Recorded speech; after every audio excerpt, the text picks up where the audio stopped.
Absorption of digested food. किसी कुछ doubt होगा तो अनम्यूट करके मेरे से पूछ लेना। Absorption of digested food.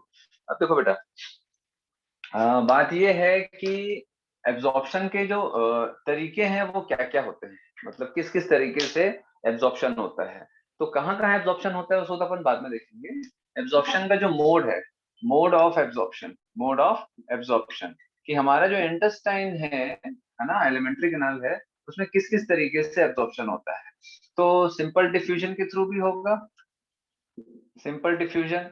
अब ये सिंपल डिफ्यूजन क्या होता है, कौन बताएगा सिंपल डिफ्यूजन क्या होता है?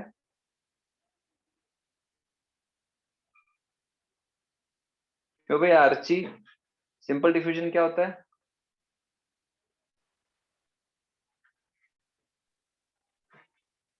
सर जो मतलब बोलो बोलो बोलो, सिंपल डिफ्यूजन का मतलब क्या होता है?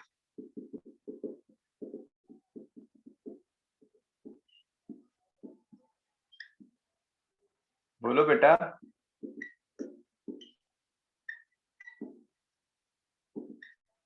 नहीं बोलो मैं, बताओ भाई Kinjal. Sir sir against concentration gradients के सिंपल पैसिव वे से अगेंस्ट मतलब कंसंट्रेशन जहाँ कम और लो कंसंट्रेशन से हाई कंसंट्रेशन में, मतलब हाई कंसंट्रेशन से लो कंसंट्रेशन में। अगेंस्ट कंसंट्रेशन नहीं बोलते हैं बेटा, हाँ ठीक है। कंसंट्रेशन ग्रेडियंट के हिसाब से होता है। हाँ जहां ज्यादा कंसंट्रेशन है वहां से लो कंसंट्रेशन में अगर मॉलिक्यूल्स मूव कर रहे हैं तो उसको हम डिफ्यूजन बोलते हैं, ठीक है। तो उसके जो एग्जांपल है कौन कौन से मॉलिक्यूल जो है वो सिंपल डिफ्यूजन के थ्रू कहाँ एब्जॉर्ब होंगे, हमारे बॉडी में एब्जॉर्ब होंगे। तो दो जगह एब्जॉर्ब होते हैं, कहाँ कहाँ एब्जॉर्ब होता है,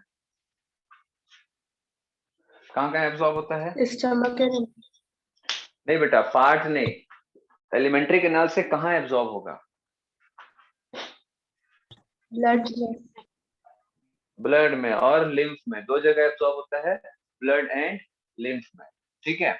चलिए, देन उसके बाद absorption, osmosis. What is osmosis? बताओ भाई नाजिया, ऑस्मोसिस क्या होगा? सर हायर कंसंट्रेशन से लोअर कंसंट्रेशन में मूव करता है पार्टिकल। तुम्हारी सिस्टर नहीं है क्या, फ्रेंड या नहीं। सिस्टर? चलो, क्या होता है बेटा, हायर से लोअर कंसंट्रेशन में मूव करता है क्या पार्टिकल। चीज बेटा? वो तो फिर सिंपल डिफ्यूजन हो गया, तो ऑस्मोसिस क्यों बोल रहे हैं, बोलो। फिर ऑस्मोसिस क्यों बोल रहे हैं बेटा? ऑस्मोसिस जो होता है ये भी सिंपल डिफ्यूजन ही है, बट वाटर मॉलिक्यूल का। अगर हम वाटर मॉलिक्यूल के रेस्पेक्ट में देखें कि हायर कंसंट्रेशन से वाटर मॉलिक्यूल लोअर कंसंट्रेशन में मूव कर रहे हैं तो उसको हम लोग ऑस्मोसिस बोलेंगे। तो ऑस्मोसिस जो रहता है वो डिफ्यूजन ही होता है, बट सॉल्वेंट के लिए, एग्जाम्पल के तौर पर वाटर मॉलिक्यूल, ठीक है। समझ आ रहा है बात? देन तीसरा, तीसरा समझ आ रहा है बात? Yes sir. चलो फिर देखते हैं बेटा, एक्टिव ट्रांसपोर्ट। ये एक्टिव ट्रांसपोर्ट क्या होता है, ठीक है, बता चुका हूँ एक्टिव ट्रांसपोर्ट, एग्जांपल्स देखेंगे। क्लियर है ना आप लोग जो जो बता रहा हूँ? हायर से lower concentration of molecule, and osmosis क्या होता है, ये भी हायर से lower concentration of solvent molecule like water. Active transport क्या होता है, एक ऐसा ट्रांसपोर्ट जिसमें बॉडी में एनर्जी यूटिलाइज किया जाता है। मतलब अगर मुझे इस पेन को यहाँ से यहाँ पहुंचाना है, इस पेन को यहाँ से यहाँ पहुंचाना है, तो मुझे एनर्जी का इस्तेमाल करना पड़ेगा, ठीक है। इस पेन को इस हाथ तक पहुंचाना है, मुझे एनर्जी का इस्तेमाल करना पड़ेगा। मतलब यहाँ से यहाँ चला गया ये, ट्रांसपोर्टेशन का मतलब ही क्या होता है, यहाँ से यहाँ, ठीक है। तो एक्टिव ट्रांसपोर्ट है ना, का मतलब ये होता है कि भैया कोई मॉलिक्यूल को एक से दूसरी जगह पहुंचाना, लेकिन इसमें एनर्जी का इस्तेमाल करना, उसको हम क्या बोलते हैं, एक्टिव ट्रांसपोर्ट। समझ आ रहा है बात? Yes sir. ठीक है, तो इसका एग्जाम्पल आप लोग लिख लेना, बहुत इंपॉर्टेंट है। ग्लूकोज,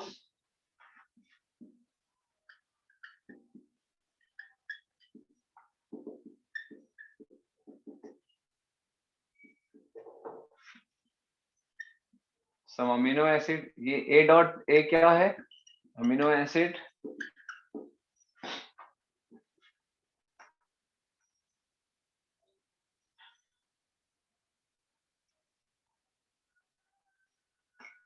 ठीक है, electrolytes like sodium ion etcetera. ठीक, चलो अब देखते हैं फैसिलिटेड ट्रांसपोर्ट। ये इंपॉर्टेंट है बेटा, ये यहां से आता है क्वेश्चन, ठीक है, फैसिलिटेड ट्रांसपोर्ट, फैसिलिटेड ट्रांसपोर्ट। अब फैसिलिटेड ट्रांसपोर्ट क्या होता है, एक ऐसा ट्रांसपोर्ट जिसमें एनर्जी का इस्तेमाल नहीं लगता है। जैसे मान के चलो कि ये एक पेन है, ठीक है, जैसे मान के चलो बेटा ये एक पेन है, मुझे ये यहां से यहां जा रहा है, ठीक, ये यहां से यहां जा रहा है, किसी भी तरीके से एनर्जी का इस्तेमाल कर रहा है या नहीं कर रहा है हमको कोई मतलब नहीं है। लेकिन इस कैप को अगर मुझे यहाँ से इस हाथ तक पहुंचाना है तो मुझे कुछ ना कुछ तो करना पड़ेगा, या तो इसका कंसंट्रेशन ज्यादा हो, हायर से लोअर यहाँ आ जाए, या फिर इसको मैं एनर्जी का इस्तेमाल करके एक हाथ से दूसरे हाथ तक पहुंचा दूं, ठीक है। लेकिन अगर हायर कंसंट्रेशन भी नहीं है इसका, ठीक है, प्लस प्लस एनर्जी का इस्तेमाल भी नहीं करना है और मुझे यहां तक पहुंचाना है, तो क्या करना पड़ेगा, अगर कोई आ रहा है तो उसके पीछे इसको ऐसा लगा दो, पेन जब आएगा साथ साथ कैप भी आ जाएगा। तो फैसिलिटेड ट्रांसपोर्ट का मतलब होता है कि किसी कैरियर के द्वारा, ये एक कैरियर हो गया, पेन एक कैरियर हो गया जो इसको कैरी करके एक हाथ से दूसरे हाथ तक लेके आ रहा है। तो फैसिलिटेड ट्रांसपोर्ट में क्या होता है कि एनर्जी का इस्तेमाल नहीं होता है, बट किसी कैरियर के द्वारा ट्रांसपोर्ट होता है मॉलिक्यूल का। जैसे कि आप लोग कभी कहीं कहीं जाते हो, ठीक है, आप लोग कभी कहीं जाते हो तो दो तरीके हैं, या तो आप अपनी गाड़ी लेके जाओगे या दोस्त के साथ बैठ के जाओगे। तो किसमें आपको एनर्जी और पैसा लगाना पड़ेगा, अपनी गाड़ी लेके जाने में। अपनी गाड़ी में। और दोस्त के साथ जब बैठ के जाते हो तो क्या आपको एनर्जी का इस्तेमाल करना पड़ रहा है? नो। है ना, क्या आपको अपना पैसा लगाना पड़ रहा है? नहीं, ठीक है, ना ही आपको एनर्जी ना ही आपको पैसा लगाना पड़ रहा है, बस जा रहे हो बैठ रहे हो मस्त, है ना, दोस्ती अपनी गाड़ी चला रहा है, वही पेट्रोल डला रहा है, वही पैसा खर्च कर रहा है, और अगर हो सके तो उससे, है ना, नाश्ता पानी भी करवा लो, है ना, चलना भी तू ही देख। क्यों भाई मिथिलेश ऐसा करते हैं ना, नहीं ना भाई खिला यस देना सर। तू ही खिला। हाँ, तो क्या है, घुमा भी वही रहा है, पेट्रोल भी वही डला रहा है, ड्राइवरी भी वही कर रहा है, और हमको नाश्ता पानी भी वही कर रहा है। तो इसमें क्या हो रहा है कि किसी कैरियर के द्वारा हम एक से दूसरी जगह ट्रांसपोर्ट हो रहे हैं। वैसे ही इंटेस्टाइन से, हमारे एलिमेंट्री कैनाल से फूड मॉलिक्यूल जब कैरियर के द्वारा, किसी कैरियर के द्वारा एलिमेंट्री कैनाल से ब्लड में पहुंचता है, तो उस टाइप का ट्रांसपोर्ट हम क्या बोलते हैं, फैसिलिटेटेड ट्रांसपोर्ट। इसको लिख लो अपने हिसाब से।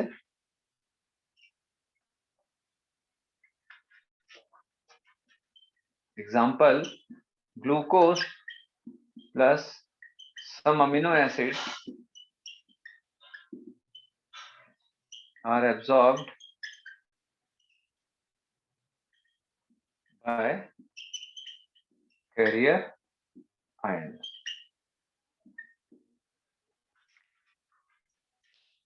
क्लियर है बेटा? Yes sir.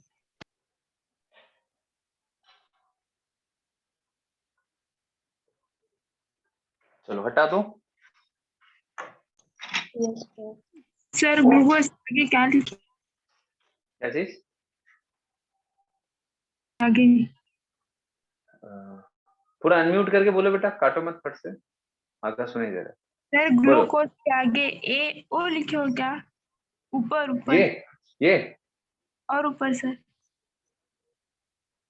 सम ग्लूकोज ये अमीनो एसिड है बेटा, ए डॉट ए, अमीनो एसिड,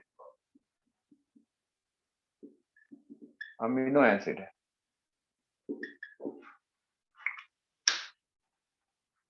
ठीक,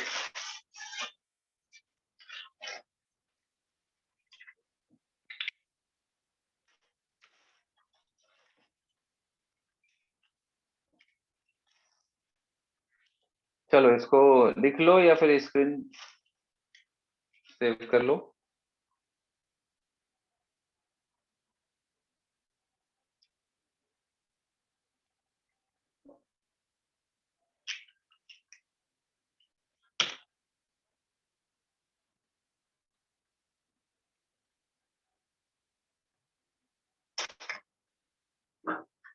हटा दें? किसी Yes, sir. कोई ऐसा है जो नहीं हटाए तो हाथ उठा लो।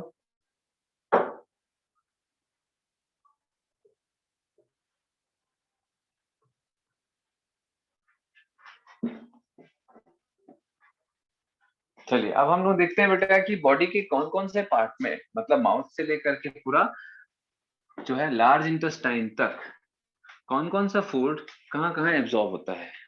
ठीक है, एब्जॉर्प्शन ऑफ डाइजेस्टेड फूड सबसे पहले देखेंगे माउथ में।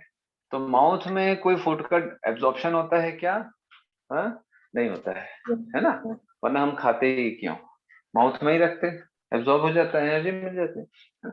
तो माउथ में कुछ मेडिसिन का एब्जॉर्प्शन होता है, जैसे बीपी की मेडिसिन लेते हैं, हार्ट का जो एंजाइना पेक्टोरिस होता है, मतलब हार्ट पेन होता है ना, कई लोग देखे होंगे फिल्मों में कि ऐसा डब्बा निकाले, एकदम पेन हो रहा है, डब्बा निकाले, ऐसा टेबलेट को मुंह में डाले, थोड़ी देर बाद ठीक हो जाता है। ऐसा मूवी में देखिए आप लोग, कई मूवीज में ऐसा दिखाता है। ठीक है, तो कई बार हाँ हाँ, ग्लूकोज अमीनो एसिड तीनों मेथड से एब्जॉर्ब होता है बेटा। ठीक है, ग्लूकोज और अमीनो एसिड जो रहता है वो तीनों मेथड से, सबसे ज्यादा जो रहता है वो आपका एक्टिव ट्रांसपोर्ट के भी द्वारा होगा और फैसिलिटेड या पैसिव ट्रांसपोर्ट के द्वारा होगा। सर क्वेश्चन में आया तो तीनों में से एक्टिव ट्रांसपोर्ट कोई आंसर होगा ना? तो हाँ, एक्टिव और पैसिव दोनों द्वारा होता है। ग्लूकोज जो रहता है एक्टिव और फैसिलिटेड दोनों द्वारा होता है, और जो सिंपल डिफ्यूजन के थ्रू जो है वो मिनिमम होता है।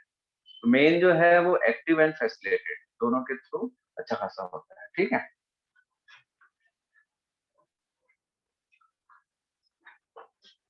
चलिए, तो माउथ में मेनली जो मेडिसिन होते हैं, है ना, some medicine are absorb, medicine some medicine are absorb some medicine are absorb. ठीक है, जैसे कि हार्ट पेन, जब हार्ट पेन होता है, कार्डियक पेन जब चालू होता है तब होता है, तब वो मेडिसिन को माउथ में लेते हैं, गटकते नहीं है उसको। ठीक है, टंग के नीचे सबलिंगुअल मेडिसिन जो होती है टंग के नीचे रखने होता है। जैसे अचानक से किसी का बीपी बढ़ गया तो बेटा खाएंगे, पेट में जाएगा, डाइजेशन होगा, एब्जॉर्प्शन होगा, तो ये बहुत टाइम लग जाता है। तो टंग के नीचे क्या होता है ना, तेजी से एब्जॉर्ब हो जाता है, तो कुछ मेडिसिन को टंग के नीचे रख के एब्जॉर्ब किया जाता है। ठीक है, दूसरा जो रहता है एसोफेगस में कुछ नहीं होता है, स्टमक। स्टमक में किसका एब्जॉर्प्शन होता है भाई? वाटर का, आप पानी पीते हो, है ना, वाटर का एब्जॉर्प्शन होगा, ग्लूकोज का एब्जॉर्प्शन होगा। ठीक है, क्योंकि बाकी चीजें तो रहती ही नहीं है बेटा, ग्लूकोज थोड़ा बहुत जो हमारे माउथ में डाइजेस्ट हुआ है, और थोड़ा बहुत जो, मतलब अगर हम डायरेक्ट ग्लूकोज ले रहे हैं, चॉकलेट खा रहे हैं या फिर मिठाई खा रहे हैं, तो ये सब क्या है, रॉ ग्लूकोज है, सब रॉ ग्लूकोज है, ये डाइजेशन, इसको डाइजेशन नहीं करना पड़ता है आपको। ठीक है, और ग्लूकॉन डी पी रहे हैं, तो ये सब क्या है, तुरंत जैसे ही पेट में गया, स्टमक में गया, एब्जॉर्प्शन चालू हो जाता है। ठीक, तो कई बार ऐसा होता है ना बेटा कि अगर आपको सेटिस्फेक्शन चाहिए पेट भरा कि नहीं, तो उसके लिए आप लोग क्या करते हैं, खाने के बाद क्या खाते हैं? समोसा, मीठा। मीठा क्यों खाते हो? क्योंकि मीठा खाने से क्या होगा, जैसे आप कुछ मीठा ले रहे हो तो स्टमक में वो एब्जॉर्ब होना चालू हो जाएगा स्टमक से, और ब्लड में ग्लूकोज का लेवल बढ़ना चालू हो जाता है, जिससे कि हमको सेटिस्फेक्शन मिल जाता है। मतलब ब्रेन में जैसे, मतलब बॉडी में जैसे ही ग्लूकोज का लेवल बढ़ना चालू होता है, हमको सेटिस्फेक्शन मिल जाता है कि हाँ अब ठीक है ना, सेटिस्फाई हो गए, अब भूख नहीं लग रही है। तो ये इसलिए मीठा खा लेते हैं। पहले ही खा लोगे, अगर मीठा आप पहले खा लोगे, अगर 2-3 गुलाब जामुन भी खा लिए, तो उसके बाद थोड़ी देर बाद आपको बहुत ज्यादा भूख नहीं लगेगी। ठीक है, बट अब खाने वाले लोगों का तो कुछ भी है, वो 10 गुलाब जामुन खाने के बाद भी बढ़िया खा लेंगे, वो अलग बात है। बट जनरली ऐसा ग्लूकोज, तो ग्लूकोज जो रहता है वो स्टमक में अब्सॉर्ब हो जाता है। ठीक है, लेकिन कौन सा जो हम डायरेक्ट ग्लूकोज का कोई फूड लिए। समझ आ रहा है बात आप लोगों को? तो स्टमक में बहुत ज्यादा डाइजेशन तो होता नहीं, आपको मालूम है किसका डाइजेशन होता है? ग्लूकोज वाटर ग्लूकोज का? नहीं वाटर का वाटर डाइजेस्ट नहीं होता है बेटा। डाइजेशन कौन से फूड का होता है? स्टमक में डाइजेशन पूछो। ड्रग्स प्रोटीन ड्रग्स, मेडिसिन और अल्कोहल। अल्कोहल। अल्कोहल, अल्कोहल कोई फूड है? सर चावल से मिलता हैं? चावल, चावल का डाइजेशन होता है। कार्बोहाइड्रेट, प्रोटीन, फैट, इनमें से कौन से फूड का डाइजेशन मेनली स्टमक में होता है? Protein carbohydrate. कार्बोहाइड्रेट। कार्बोहाइड्रेट क्यों भाई शुभम?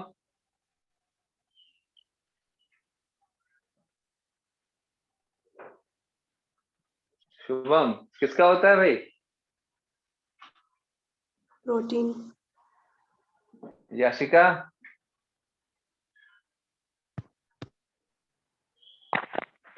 राजीव? हाँ carbohydrate. Rajiv? Sir simple food. अरे बाबा सिंपल फूड का डाइजेशन ही क्यों होगा? डाइजेशन कॉम्प्लेक्स फूड का किया जाता है, सिंपल फूड का नहीं। सिंपल फूड तो एब्जॉर्ब होता है बेटा। डाइजेशन कौन से फूड का होता है? कार्बोहाइड्रेट, प्रोटीन या फैट? इन तीनों में से बताओ। प्रोटीन प्रोटीन आप लोग मैक्सिमम लोग ठीक से पढ़ते नहीं हो। डाइजेशन में पढ़ाया हूँ पिछले हफ्ते, क्या दिखाया हूँ बेटा मैं आप लोगों को? स्टमक में मेनली प्रोटीन का होता है। कार्बोहाइड्रेट को डाइजेस्ट करने वाले जो अमाइलेज एंजाइम होते हैं, कार्बोहाइड्रेट को डाइजेस्ट करने वाले जो अमाइलेज एंजाइम होता है, वो लो पीएच में काम नहीं करता है। मैंने ये पॉइंट लिखवाया है आईएमपी पर। ठीक है, पढ़ते पढ़ते नहीं हो सब लोग, बस ऐसे ही क्लास अटेंड करते हो। लो पीएच होता है स्टमक में। लो पीएच के कारण जो गैस्ट्रिक अमाइलेज होता है वो काम नहीं कर पाता है। समझ आ रहा है? इसलिए स्टमक में कार्बोहाइड्रेट का डाइजेशन ना के बराबर होता है। ठीक है, तो और फैट जो रहता है वो कब मेनली डाइजेस्ट होता है? जब वो इमल्सिफाइड होता है। इमल्सिफिकेशन के बाद ही मेन फैट का डाइजेशन चालू होता है, और इमल्सिफिकेशन होता है ड्यूडेनम में। तो ड्यूडेनम से ही फैट का डाइजेशन चालू होगा। समझ आ रहा बात? और स्टमक में तो होगा नहीं, क्योंकि स्टमक के बाद ही ड्यूडेनम में जाएगा। तो स्टमक में फैट का डाइजेशन तो होने से रहा, 1-8% डाइजेस्ट हो गया तो हो गया, जो इमल्सिफाइड फैट।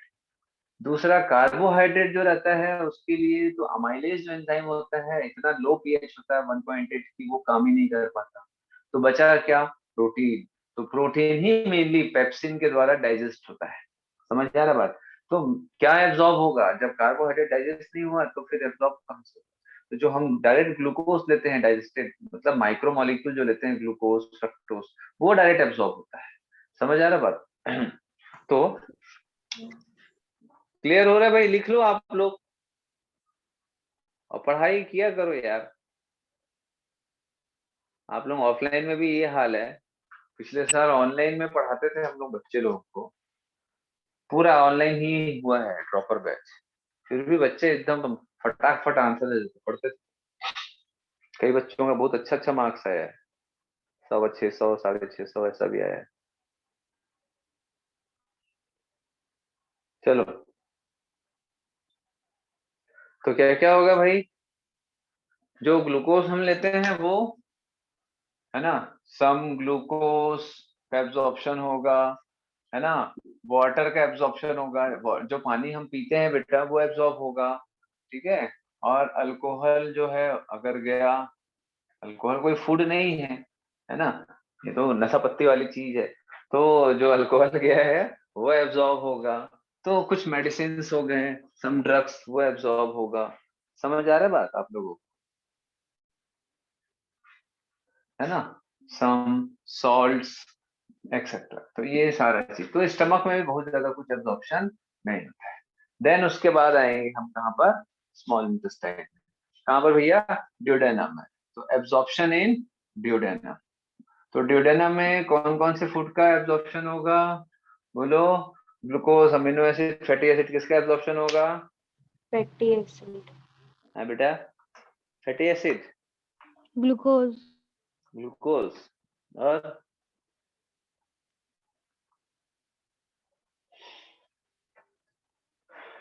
अब देखो, मैंने आप लोगों को क्या बताया था? ड्यूडेनम में डाइजेशन किसका किसका स्टार्ट होता है?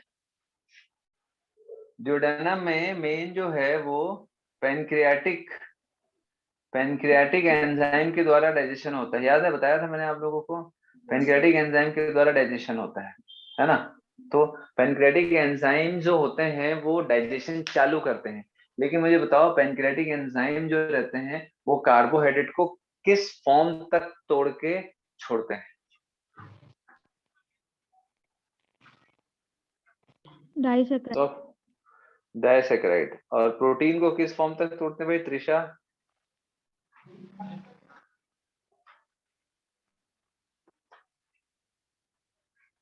प्रोटीन को किस फॉर्म तक तोड़ा जाता है? प्रोटीन के बहुत सारे फॉर्म्स होते हैं ना, पेप्टोन्स, पेप्टाइड्स, प्रोटीएसेस, है ना, ऑलिगोपेप्टाइड्स, डाइपेप्टाइड्स, ट्राइपेप्टाइड्स, किस फॉर्म में अमीनो एसिड किस फॉर्म तक तोड़ते हैं?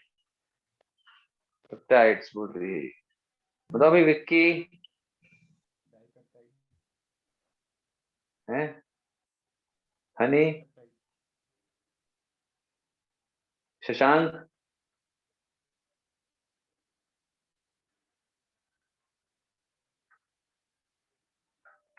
डाइपेप्टाइड। डाइपेप्टाइड। और फैट को किस फॉर्म तक तोड़ा जाता है? Fatty acids, fatty acid. बताओ भाई पूजा साहू।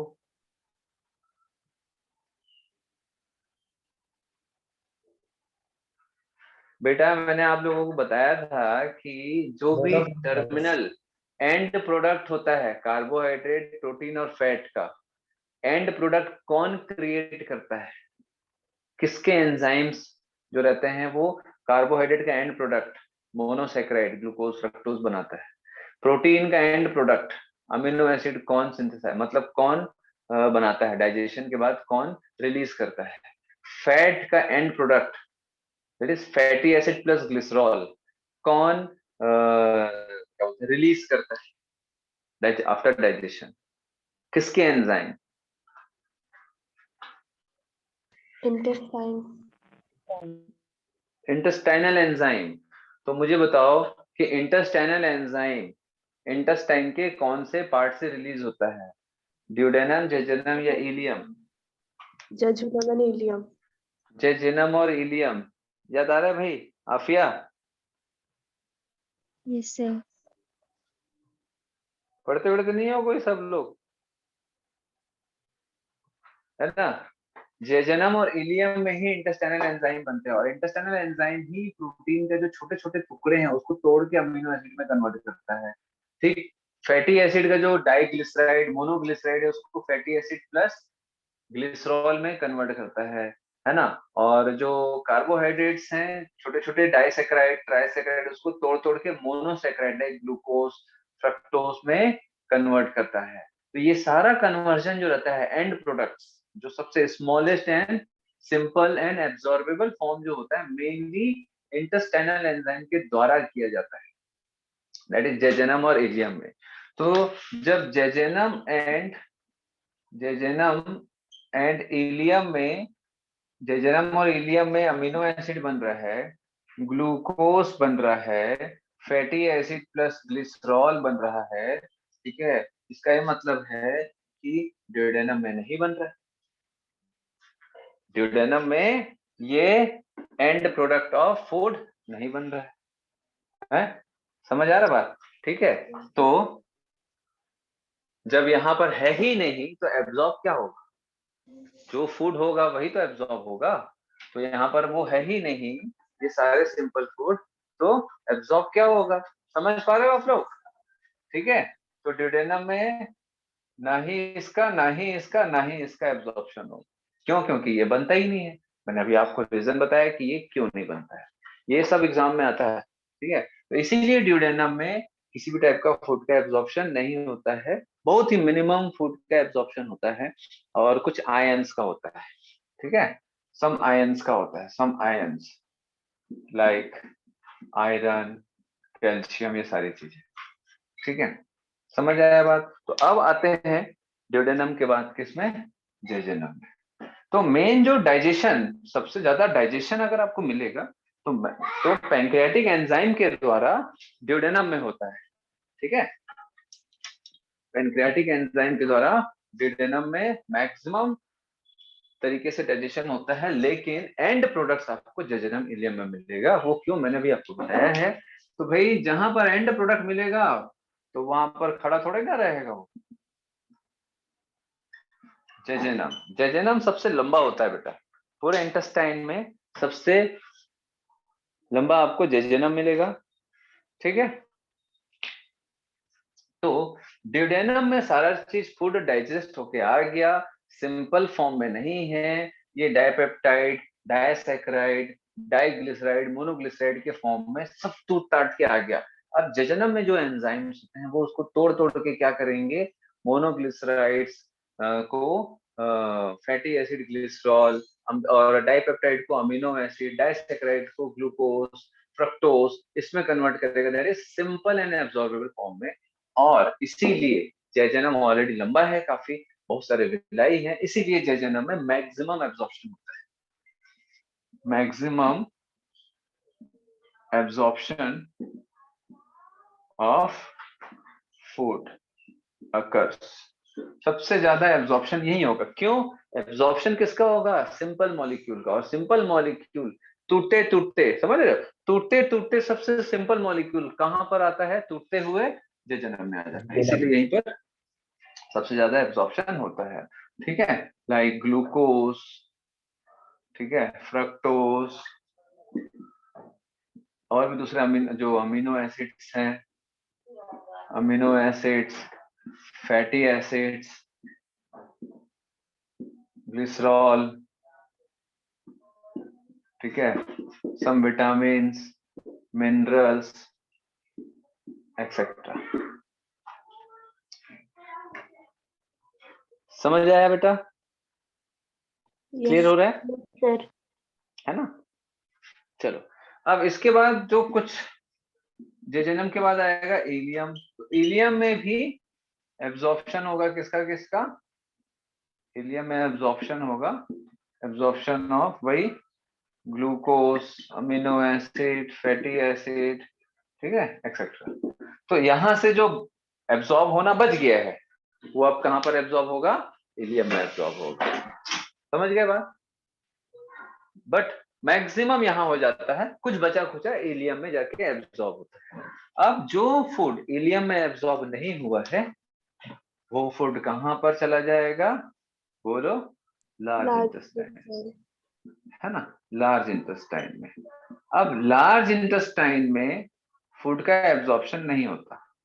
हो सकता है कि कुछ फूड इलियम में एब्जॉर्ब नहीं हुए हैं और वो आगे बढ़ गया है ना, कुछ फूड इलियम में एब्जॉर्ब नहीं हुए और आगे बढ़ गए, फिर भी लार्ज इंटेस्टाइन में फूड का एब्जॉर्प्शन नहीं होता है। कौन बताएगा क्यों नहीं होता है, कोई भी बताओ भाई। स्टोर कर सकते हैं। हाँ बेटा, डाइजेशन एंजाइम नहीं होता है। क्या बोल रहे हो मिथिलेश,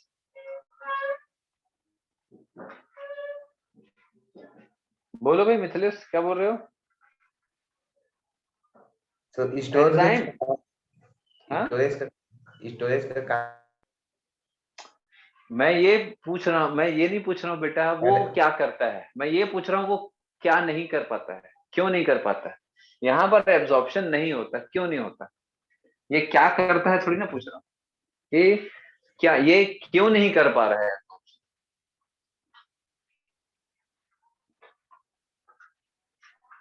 कुछ एंजाइम नहीं रहते सर उसमें, तो एब्जॉर्ब नहीं कर पाता। एंजाइम के कारण एब्जॉर्प्शन, एंजाइम और एब्जॉर्प्शन का कोई लेना देना नहीं, ठीक है, एंजाइम और एब्जॉर्प्शन का कोई लेना देना नहीं है। एंजाइम सिंपली फूड को ब्रेक करने का काम करता है, एब्जॉर्प्शन इज डिफरेंट।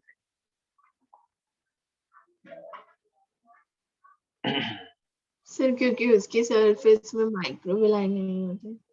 विलाई नहीं होते हैं बेटा, ठीक है। ये जब मैं विलाई बताया था तो उस समय समझाया था, स्मॉल इंटेस्टाइन में विलाई होता है, ठीक है। स्मॉल इंटेस्टाइन में विलाई होता है, विलाई प्रेजेंट होता है यहाँ पर, विलाई एंड माइक्रोविलाई। तो विलाई जो रहता है वो एब्जॉर्प्शन के सरफेस एरिया को बढ़ा देता है, इसीलिए मैक्सिमम फूड का एब्जॉर्प्शन विलाई के कारण हो जाता है।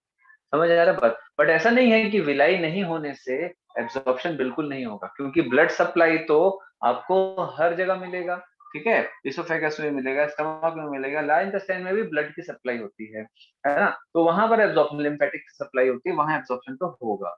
बट मेनली यहाँ पर एब्जॉर्प्शन हो जाता है क्योंकि विलाई के कारण मैक्सिमम वही एब्जॉर्ब हो गया, जो बच गया अब वो एब्जॉर्ब नहीं होता है, ठीक है, वो लार्ज इंटेस्टाइन में पड़ा रहेगा। और अगर फूड अच्छे से डाइजेस्ट नहीं हुआ है तो एब्जॉर्ब भी नहीं होगा, और जो अच्छे से फूड अगर डाइजेस्ट नहीं होता है तो फिर उसका फर्मेंटेशन चालू हो जाता है हमारे लार्ज इंटेस्टाइन में, तो फिर वो गैस वैस बनना, ठीक है, और जो है क्या बोलते हैं टॉक्सिक प्रोडक्ट्स बनना उस फूड से, ये सारी चीजें हमारे जो इंटेस्टाइनल बैक्टीरिया उसका, समझ आ रहा है। इसीलिए फूड को डाइजेस्ट होना भी बहुत जरूरी होता है, क्योंकि अगर फूड अच्छे से डाइजेस्ट नहीं हुआ है एंजाइम्स के द्वारा तो भी वो एक जहर ही बनाता है, ठीक है, हमारे खाने से भी जहर। चलो, तो लार्ज इंटेस्टाइन जो रहता है ये मेनली फूड को एब्जॉर्ब नहीं करता है, ये फूड को स्टोर करता है, लेकिन कुछ चीजों का एब्जॉर्प्शन जरूर होता है, लाइक वाटर, कुछ विटामिन, ठीक है, मेडिसिन। हाँ medicine, absorption of water, some vitamin, ठीक है, some vitamin and drugs. Drugs समझते हो ना भाई, वो चरस गांजा वाला नहीं, है ना, मेडिसिन वाला। चलो, क्लियर है ये? Yes sir.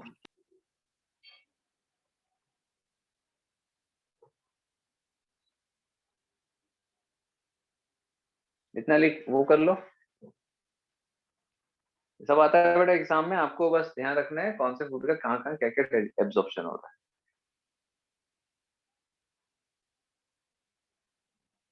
इन सभी में अब जो मैंने आप लोगों को ये बताया था, जब विलाई बताया था, तो कौन से फूड का एब्जॉर्प्शन ब्लड में नहीं होता है, ब्लड के बदले लिम्फ में होता है।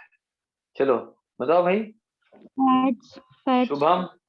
हाँ, फैट, फैट या फैट सॉल्युबल विटामिन्स जो होते हैं उनका एब्जॉर्प्शन विलाई में ब्लड वेसल के बदले विलाई में जो लिम्फेटिक होता है, दैट इज लैक्टील, उसमें होता है, ठीक है। लेकिन फैट एब्जॉर्ब सिंपली नहीं होता है, बहुत ही कॉम्प्लिकेटेड तरीके से होता है, इसको हम देखेंगे। हटा रहा हूं मैं इसको। Yes sir.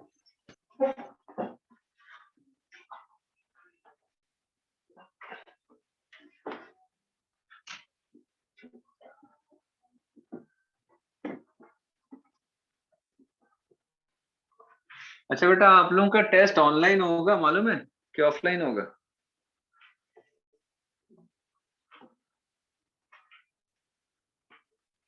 टेस्ट कैसे होगा मालूम है कि नहीं? नहीं सर। तो आप लोग क्या सोचे, पढ़ाई लिखाई ऑनलाइन हो रहा है, अब टेस्ट टेस्ट नहीं होगा है? टेस्ट को ऑफलाइन कर। बेटा अभी सब लोग घर जा रहे हैं, आप लोग घर जा रहे हो, है ना, तो कैसे ऑफलाइन देने आओगे? सैटरडे को तो बहुत सारे लोग निकल रहे हैं। अच्छा, ऑफलाइन भी लेंगे बोले हैं क्या, बात किया आप लोग? नहीं सर। तो absorption of fat, absorption of fat. तो देखो बेटा, सबसे पहली बात तो फैट जो होता है इसको इमल्सिफाई किया जाता है, फैट को इमल्सिफाई किया जाता है। कहाँ किया जाता है बोलो, कहाँ किया जाता है? ड्यूडेनम। डियोडेनम में, है ना, किसके द्वारा? बाइल जूस के द्वारा, है ना। बाइल जूस में भी मेनली किसके द्वारा? बाइल सॉल्ट्स, ठीक है।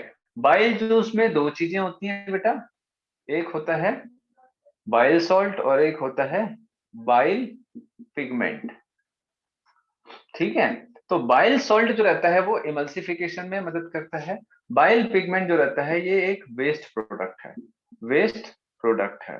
तो ये वेस्ट प्रोडक्ट जो रहता है कहाँ से रिमूव होता है?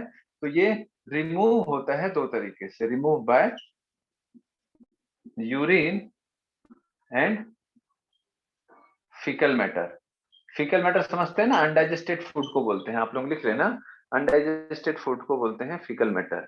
ठीक है, तो जो हमारा अनडाइजेस्टेड फूड होता है ना, जो फीकल मैटर होता है अनडाइजेस्टेड फूड, उसका कलर आप लोग जानते हो येलोइश ग्रीन, ग्रीनिश येलो या येलोइश ग्रीन होता है। ये जो येलोइश ग्रीन होने का जो रीजन होता है वो होता है बाइल पिगमेंट। ठीक है, और यूरिन का जो कलर येलोइश होता है, लाइट या dark yellow depending on water intake, जैसा वाटर इनटेक होगा वैसा लाइट येलो या डार्क येलो मिलता है। तो ये होता है बेटा बाइल पिगमेंट का। तो बाइल पिगमेंट जो होता है वो हमारे ब्लड के द्वारा यूरिन से बाहर निकलता है, और जो बाइल जूस में बाइल सॉल्ट है और जो बाइल जूस में बाइल पिगमेंट है जो हमारी ड्यूडेनम में गया, तो ये ड्यूडेनम वाला जो बाइल पिगमेंट है ये इजेशन मतलब फीकल मैटर के द्वारा हमारे बॉडी से बाहर निकलता है, क्योंकि ये एक वेस्ट प्रोडक्ट है, तो ध्यान रखिए। तो बाइल जूस में दो चीजें, बाइल पिगमेंट और बाइल सॉल्ट।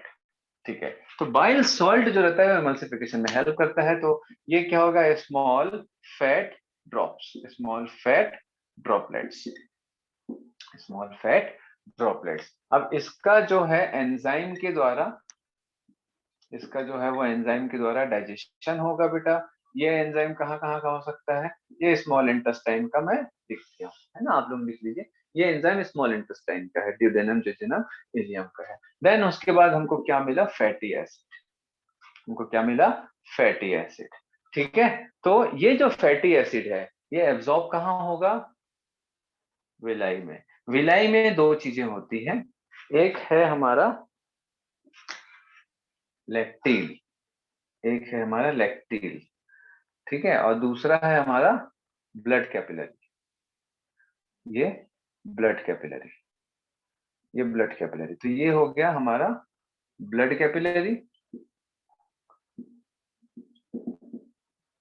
ठीक है, और ये जो मैंने ब्लैक में लिखा है दैट इज लैक्टील।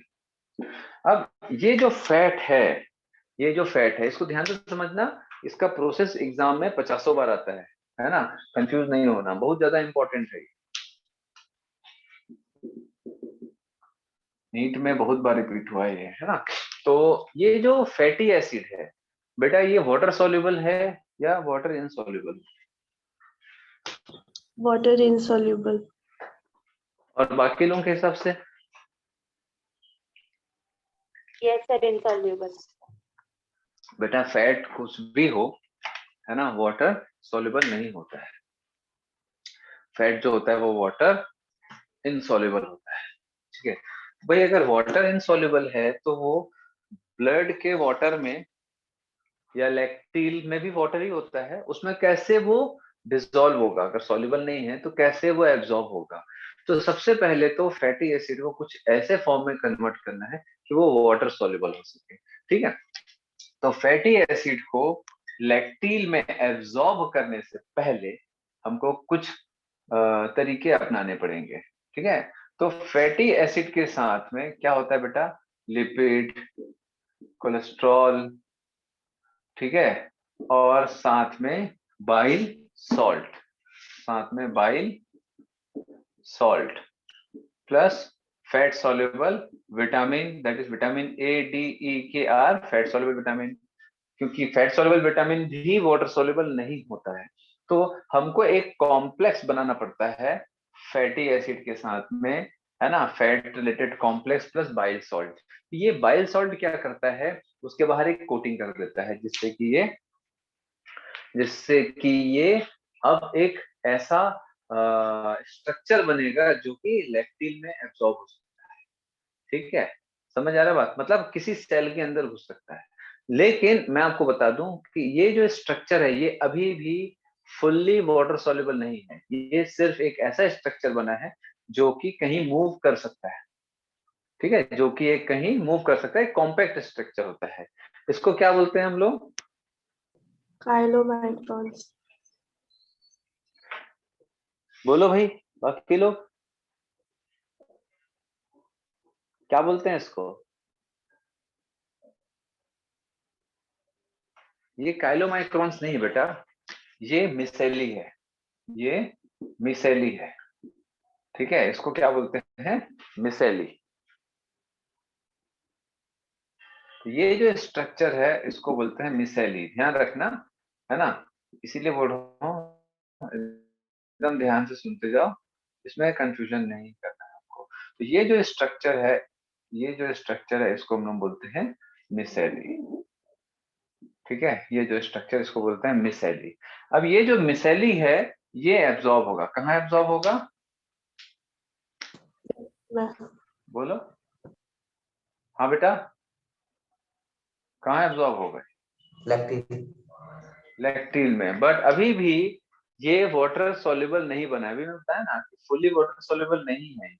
तो हमको इसको कुछ ऐसा करना पड़ेगा कि वो फुली वाटर सॉल्युबल हो, है ना? तो ये मिसेली जो है अभी भी लैक्टिल में एब्जॉर्ब नहीं होगा, ये मिसेली जाएगा विलाई के सेल में, that is enterocytes, cells of the villi. ये क्या है? सेल्स ऑफ द विलाई, है ना? तो मैं ये जो सेल्स ऑफ द विलाई है इसको यहाँ पर दिखा रहा हूँ, सेल ऑफ विलाई, है ना, जिसको हम बोलते हैं एंटेरोसाइट्स। इसको इसीलिए बोल रहा हूँ ध्यान से देखो, क्वेश्चन आता है और आप लोग गलतियां करते हो इसमें। तो मैंने क्या बोला कि ये मिसेली कहाँ एंटर कर रहा है? Cell of villi, that is enterocyte. ध्यान से देखना, तो ये जो एंट्रोसाइट है इसका मैंने एक स्ट्रक्चर बता दिया, ये एक न्यूक्लियस है ना? और यहाँ पर कुछ एंडोप्लाज्मिक रेटिकुला। ठीक है, ये क्या हो गया भैया? एंडोप्लाज्मिक रेटिकुला। तो मालूम है आप लोगों को? ठीक है, चलो। अब ये जो मिसेली है ये एंटर किया सेल ऑफ विलाई में, तो ध्यान देना मैं इसको यहाँ डाला हूं और इसी को मैं यहाँ पर शो करूंगा कि ये यहाँ जा रहा है, ये इस सेल के अंदर जा रहा है। सेल में भी कहाँ जाएगा बेटा? ये एंडोप्लाज्मिक रेटिकुलम में। ठीक है, तो ये एंडोप्लाज्मिक रेटिकुलम जो है ये स्मूथ एंडोप्लाज्मिक रेटिकुलम, इसको लिख लो आप लोग, स्मूथ एंडोप्लाज्मिक रेटिकुलम। कौन बताएगा endoplasmic reticulum? Protein and lipid synthesis. Protein नहीं बेटा, सिर्फ लिपिड सिंथेसिस। ठीक है, रफ एंडोप्लाज्मिक रेटिकुलम जो रहता है वो प्रोटीन सिंथेसिस एंड प्रोटीन का पैकेजिंग में हेल्प करता है, और स्मूथ एंडोप्लाज्मिक रेटिकुलम जो रहता है उसका मेन काम lipid synthesis and packaging of lipid, मतलब फैट से रिलेटेड सारा काम स्मूथ करेगा, प्रोटीन से रिलेटेड सारा काम रफ एंडोप्लाज्मिक रेटिकुलम करता है। इसको आप लोग लिख लिया रहना, ठीक है? तो ये जो मिसेली है, विलाई के जो सेल्स होते हैं, cells of the villi that is enterocyte में एंटर करते हैं। Enterocyte that is cell of villi में एंटर करने के बाद ये मिसेली का पैकेजिंग चालू होगा, रीपैकेजिंग चालू होगा स्मूथ एंडोप्लाज्मिक रेटिकुलम में। स्मूथ एंडोप्लाज्मिक रेटिकुलम में जाने के बाद यहाँ पर जो है मिसेली एक नया स्ट्रक्चर में चेंज होगा, एक नया स्ट्रक्चर में प्रोटीन कोटेड एक स्ट्रक्चर में चेंज होगा। ठीक है, इसको बोलते हैं क्या? काइलोमाइक्रॉन्स। एकदम छोटे छोटे फैट के वाटर सोल्यूबल मॉलिक्यूल्स में कन्वर्ट किया जाता है। छोटे छोटे जो है वाटर मॉलिक्यूल्स, वाटर सोल्यूबल के फॉर्म में इसको कन्वर्ट किया जाता है। तो छोटे छोटे फैट मॉलिक्यूल्स जो वाटर सोल्यूबल होते हैं, छोटे छोटे फैट मॉलिक्यूल जो वाटर सोल्यूबल होते हैं, उनको हम उस कंबाइंड स्ट्रक्चर को, कॉम्प्लेक्स स्ट्रक्चर क्या बोलते हैं बेटा? काइलोमाइक्रॉन्स। ये काइलोमाइक्रॉन्स अब रेडी है वाटर के साथ क्या मिक्स होने के लिए, मतलब डिसॉल्व होने के लिए, तभी तो वो एब्जॉर्ब होगा। अब ये जो एंट्रोसाइट है that is cell of villi, यहां से काइलोमाइक्रॉन्स जो है वो एब्जॉर्ब होगा लैक्टील में, एब्जॉर्प्शन लैक्टील। समझ आया बात? ठीक है, अब यहां से काइलोमाइक्रॉन्स एब्जॉर्ब होगा कहां पर? लैक्टील में। तो मैं यहाँ पर लैक्टील में इसको एब्जॉर्ब होते हुए दिखा रहा हूँ। अब ये एब्जॉर्ब होगा लैक्टील में। समझ आ रहा है आप लोगों को? Yes, clear sir. है ना? क्यों इतना इंपॉर्टेंट है।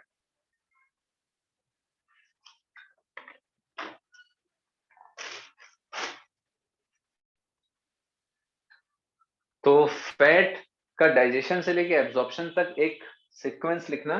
फैट जो रहता है उसका पहला इमल्सिफिकेशन होगा, ठीक है। मैं यहाँ पर एक छोटा सा लिख देता हूँ। फैट का सबसे पहले क्या होगा भैया, इमल्सिफिकेशन होगा, ठीक। देन उसके बाद इमल्सिफिकेशन होगा, देन उसके बाद इसका डाइजेशन होगा।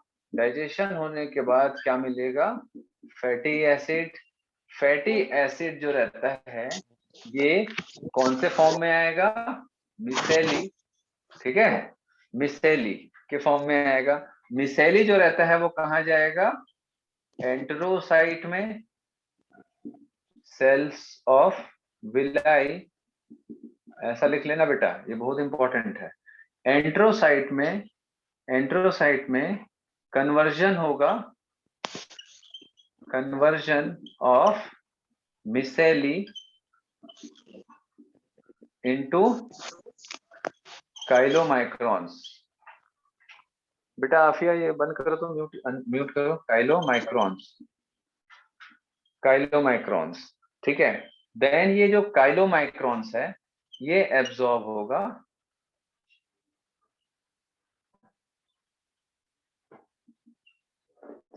लैक्टिन,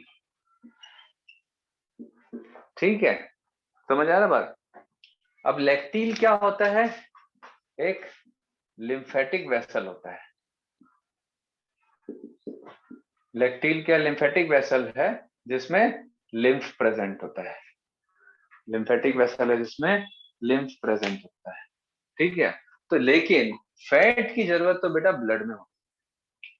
फैट जो रहता है वो ब्लड में रहेगा, ब्लड में फैट रहेगा तो ही हम उसको अलग अलग जगह स्टोर भी कर सकते हैं, और लिम्फ के द्वारा वो किसी सेल को नहीं मिलता है, ब्लड के द्वारा ही फैट सेल को मिलता है।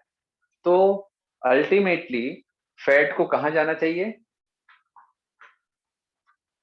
अल्टीमेटली फैट को कहां जाना चाहिए, ब्लड में ही जाना चाहिए। तो लिम्फेटिक सिस्टम जो होता है वो हमारा सुपीरियर वेना कावा में जाके मिलता है। सर्कुलेटरी सिस्टम में मैंने ये बताया है कि पूरे बॉडी का जो लिम्फेटिक सिस्टम है, तो लिम्फ बनता है ब्लड से है और ड्रेन कहाँ होगा, सुपीरियर वेना कावा में जाके मिल जाएगा। सुपीरियर वेना कावा का जो वेन है उसमें जाके लिम्फ मिल जाएगा, और फिर वहां से जो फैट है वो ब्लड में चला जाएगा, लिम्फेटिक्स के द्वारा ब्लड में जाएगा, और ब्लड से पूरे बॉडी में ये फैट डिस्ट्रीब्यूट होता है यूज के। क्लियर हो रहा है ये इंपॉर्टेंट है ना। Yes, sir. ये ऐसा क्वेश्चन आ जाता है बेटा, आपको ध्यान रखना है, ये बहुत इंपॉर्टेंट है। इतना ही याद रख लोगे तो भी क्वेश्चन मिल जाएगा, सीक्वेंस ही याद रख लोगे तो भी क्वेश्चन आपका बन जाएगा। फिर लैक्टिल से वो कहाँ जाएगा, अल्टीमेटली ब्लड।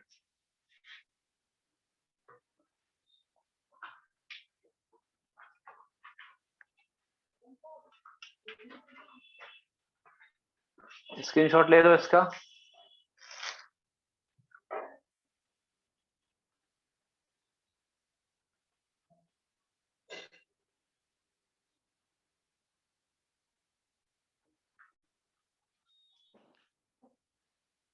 अब देखेंगे बेटा, आपको मालूम है बाकी इजेशन क्या होता है, अनडाइजेस्टेड फूड को बॉडी से बाहर रिमूव करना, उसी को हम इजेशन बोलते हैं, ठीक है। इजेशन में मास पेरिस्टाल्सिस होता है ना। इजेशन के समय मास पेरिस्टाल मतलब एक साथ पेरिस्टाल्टिक मूवमेंट होता है, और लार्ज इंटेस्टाइन से एनल कैनाल से सीधा एक्सक्रीटा जो रहता है वो बॉडी से बाहर निकलता है।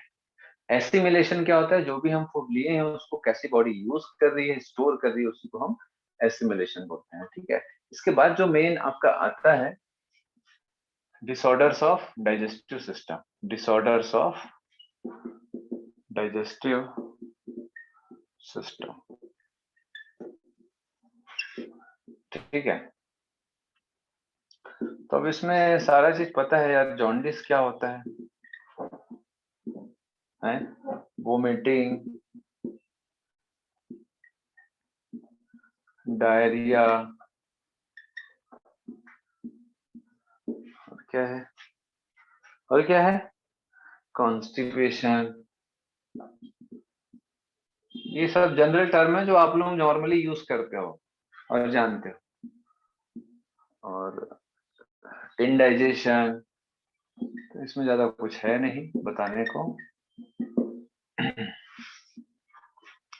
अब बताओ भाई, जॉन्डिस क्या होता है? गुरप्रीत, जॉन्डिस क्या होता है बताओ? सर शायद पीलिया को बोलते हैं। उसका हिंदी मीनिंग थोड़ा पूछ रहा हूँ। हिंदी मीनिंग नहीं पूछ रहे बेटा, जॉन्डिस क्या होता है, इसमें क्या क्या सिम्टम्स देखने को मिलते हैं, कैसे होता है? Yellow I and simple yellowish, हाँ, येलोइश डिस्कलरेशन ऑफ स्किन। ठीक है, तो जो सबसे थिनेस्ट मेम्ब्रेन होती है हमारे बॉडी में, लाइक कॉर्निया ऑफ आई, ठीक है, और हमारा जो नेल बेड मतलब जो नाखून के नीचे का जो मेम्ब्रेन है वो बहुत थिन होता है, पतला होता है। ठीक है, तो जहां जहां थिनेस्ट मेम्ब्रेन होती है वहां वहां पर जो है येलोइश डिस्कलरेशन चालू हो जाता है, वहां पर येलो कलर दिखना स्टार्ट हो जाता है आंखों में, है ना, नेल बेड्स में, ये सब में। तो इसका जो सबसे बड़ा रीजन होता है वो क्या होता है, जो बाइल पिगमेंट होता है वो सही तरीके से बॉडी से रिमूव नहीं हो पाता है और ज्यादा बन रहा है किसी कारण से, है ना। तो लीवर का कोई इम्प्रॉपर फंक्शनिंग है, तो लीवर इम्प्रॉपर फंक्शनिंग होगा तो बाइल जूस का सिक्रेशन सही नहीं हो पा रहा है, या ज्यादा बाइल जूस बन रहा है, बाइल पिगमेंट ज्यादा बन रहा है। तो मैंने आपको बताया कि यूरिन में जो येलोइश कलरेशन होता है, फिकल मैटर जो है हमारा अनडाइजेस्टेड फूड, उसमें भी जो येलो ग्रीन कलर होता है, ये सब बाइल पिगमेंट के कारण। और बाइल पिगमेंट सिंथेसाइज करता है लीवर। तो लीवर में अगर कोई डिसफंक्शन होता है, कोई प्रॉब्लम होता है, तो बाइल जूस का जो सिक्रेशन सिंथेसिस डिस्टर्ब होता है, जिसके कारण ब्लड में बाइल पिगमेंट रिटेन हो जाता है, ज्यादा पाया जाता है बाइल पिगमेंट। तो बाइल पिगमेंट अगर ज्यादा होगा तो जहां जहां ये थिन मेम्ब्रेन होती है वहां वहां जाके वो जमा होने लगता है। ठीक है, और बाइल पिगमेंट कोई बहुत अच्छी चीज नहीं है, वेस्ट प्रोडक्ट है। तो अगर ये बॉडी में ज्यादा होगा तो ब्रेन के फंक्शनिंग में भी अफेक्ट करता है। समझ आ रहा है बात? बहुत सारे रीजन से लीवर जो रहता है बाइल पिगमेंट को ज्यादा सिंथेसाइज करता है। तो मेनली जो बाइल पिगमेंट है ये बनता है बेटा आरबीसी के ब्रेकडाउन से, आरबीसी के ब्रेकडाउन से। और हमारी बॉडी में मिलियंस ऑफ आरबीसी का ब्रेकडाउन होता है हर दिन। हर दिन मिलियंस ऑफ, लाखों आरबीसी टूटते हैं और मरते हैं। तो आरबीसी जब टूटता है और मरता है तो उसका हीमोग्लोबिन जो रहता है, हीमोग्लोबिन का जो एक वेस्ट पार्ट होता है पोरफेरिन, उससे बाइल पिगमेंट बनता है। तो जितना ज्यादा आरबीसी टूटेगा उतना ज्यादा बाइल पिगमेंट बनेगा। समझ आ रहा बात? तो लीवर का भी प्रॉब्लम हो गया या कोई आरबीसी टूट रहा है, लाइक बहुत सारे डिसीज होते हैं जिसमें आरबीसी टूटता है। ठीक है, जैसे कि मलेरिया हो गया, या और कोई पैरासिटिक डिसऑर्डर्स हो गए, या सिकल सेल एनीमिया हो गया, बीमारी है जैसे आरबीसी ब्रेक होने का, सिकल सेल एनीमिया हो गया। तो ये सब में भी क्या आरबीसी ब्रेकडाउन होता है, हीमोग्लोबिन टूटेगा जिसके कारण बाइल पिगमेंट ज्यादा सिंथेसाइज होगा, तो जॉन्डिस के सिम्टम्स दिखते हैं। क्लियर हो रहा है ना? चलो, वोमिटिंग मालूम है आप लोगों को क्या होता है?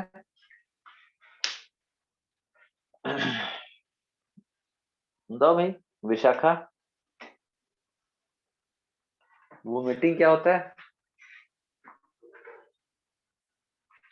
हाँ, स्टमक कंटेंट फोर्सफुली माउथ से बाहर आ जाता है।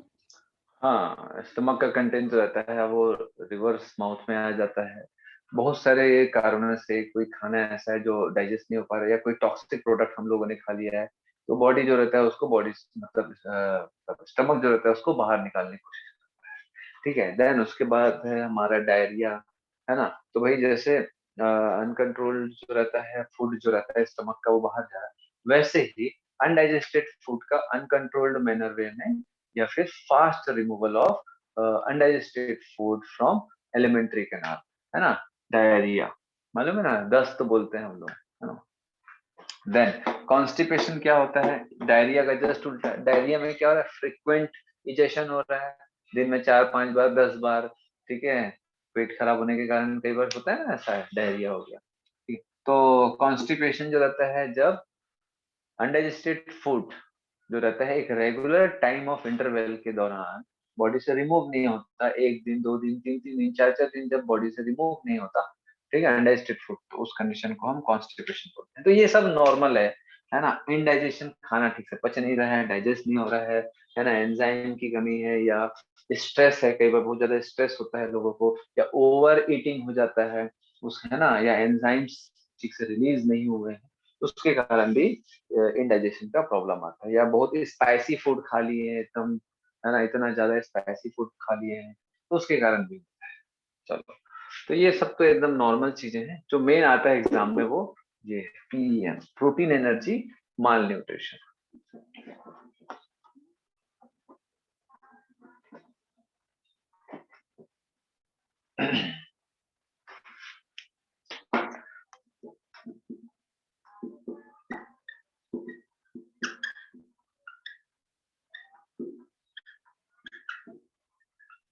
प्रोटीन एनर्जी माल न्यूट्रिशन, ठीक है, पीएम। अब इसको हम दो तरीके से पढ़ते हैं, एक होता है क्वाशियोकर और एक होता है मेरिस्मस। इसमें बहुत ज्यादा तो क्वेश्चन नहीं आता है, बट क्वेश्चन आता है। क्वाशियोकर और मेरिस्मस, इसमें एक ही डिफरेंस है, एक में सिर्फ प्रोटीन की एक में सिर्फ मेनली प्रोटीन की डेफिशिएंसी होगी और दूसरे में प्रोटीन और कैलोरी की डेफिशिएंसी होगी। समझ आ रहा है? अब मेनली जो कैलोरी हमारे बॉडी में बनता है वो मेनली कार्बोहाइड्रेट सोर्स से बनता है। तो मतलब कि एक ऐसा बीमारी है जिसमें सिर्फ प्रोटीन की डेफिशिएंसी होगी, और एक ऐसा बीमारी है जिसमें प्रोटीन के साथ में कार्बोहाइड्रेट की भी डेफिशिएंसी होगी हमारे बॉडी में। तो कौन बताएगा कि इसमें सिर्फ प्रोटीन की डेफिशिएंसी होती है? क्वाशियोकर। क्वाशियोकर, ठीक है, प्रोटीन डेफिशिएंसी होगा।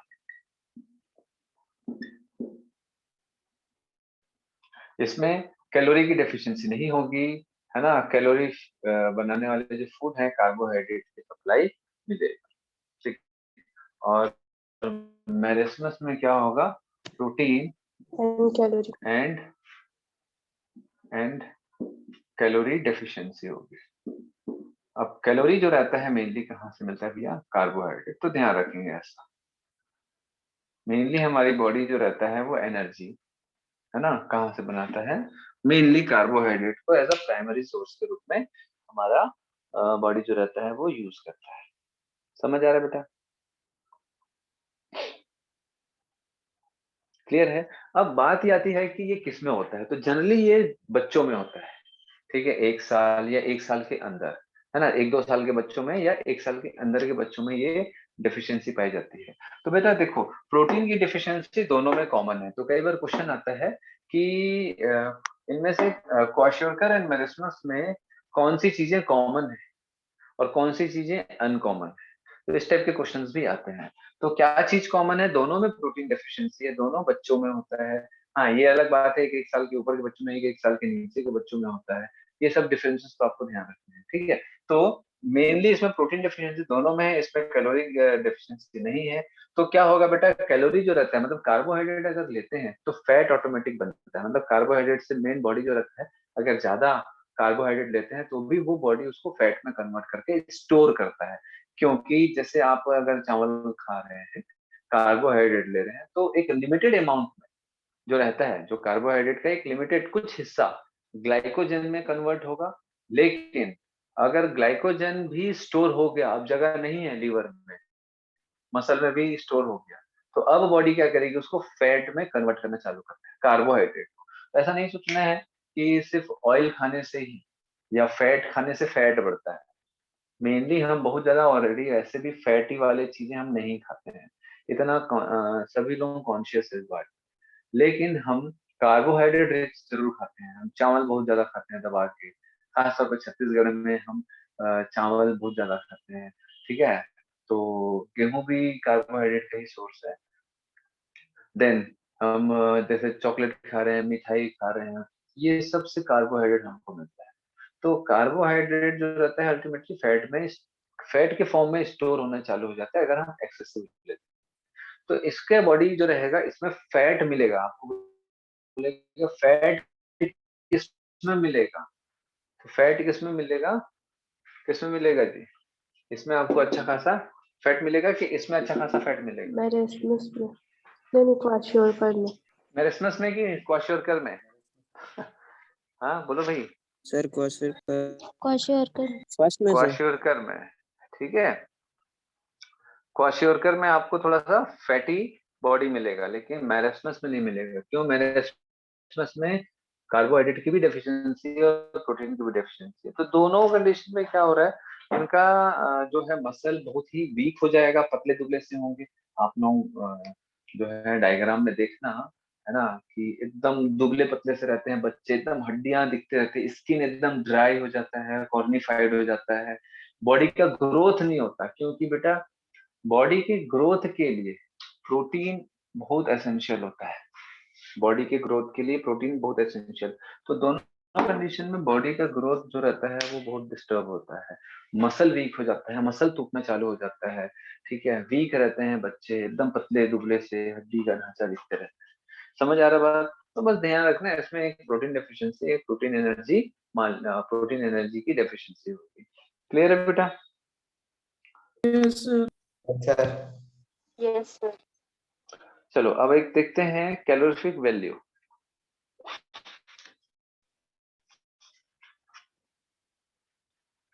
हटा दूं मैं इसको?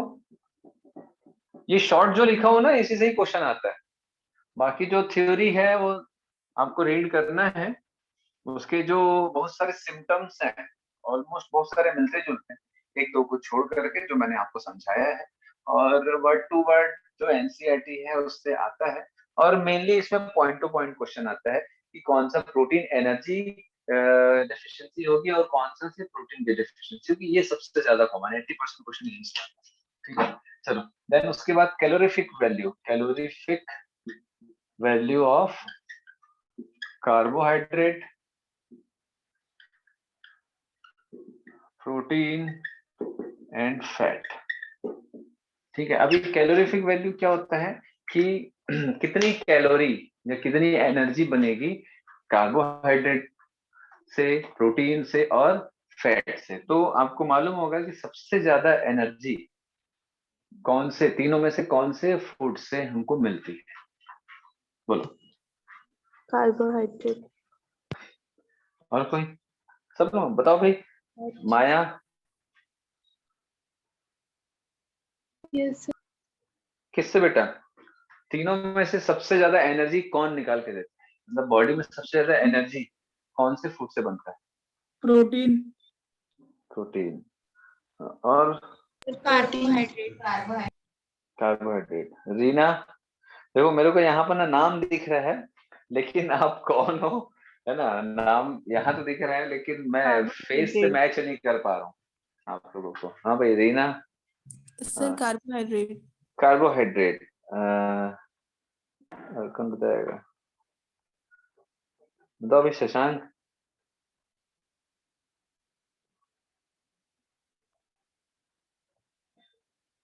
याशिका? विशाखा? Sir carbohydrate. विशाखा सो रही हो क्या? Carbohydrate sir. कार्बोहाइड्रेट। कहाँ पढ़ते हो आप लोग? कहाँ पढ़े, कहाँ हो आखिर रात को? बेटा हमारी बॉडी जो है सबसे ज्यादा एनर्जी निकालती फैट से। मैंने ये नहीं पूछा कि हमारी बॉडी सबसे ज्यादा कौन से फूड से एनर्जी डिराइव करती है। मैंने पूछा हमारी बॉडी में सबसे ज्यादा एनर्जी कौन से फूड से निकलती है, ठीक है। दोनों में बहुत बड़ा डिफरेंस है। मतलब अगर मैं 1 ग्राम कार्बोहाइड्रेट लूं, 1 ग्राम प्रोटीन लूं और 1 ग्राम फैट लूं, ठीक है, तो इन तीनों में से सबसे ज्यादा एनर्जी कौन से फूड से डिराइव होगा, कौन से फूड से निकलेगा, है ना?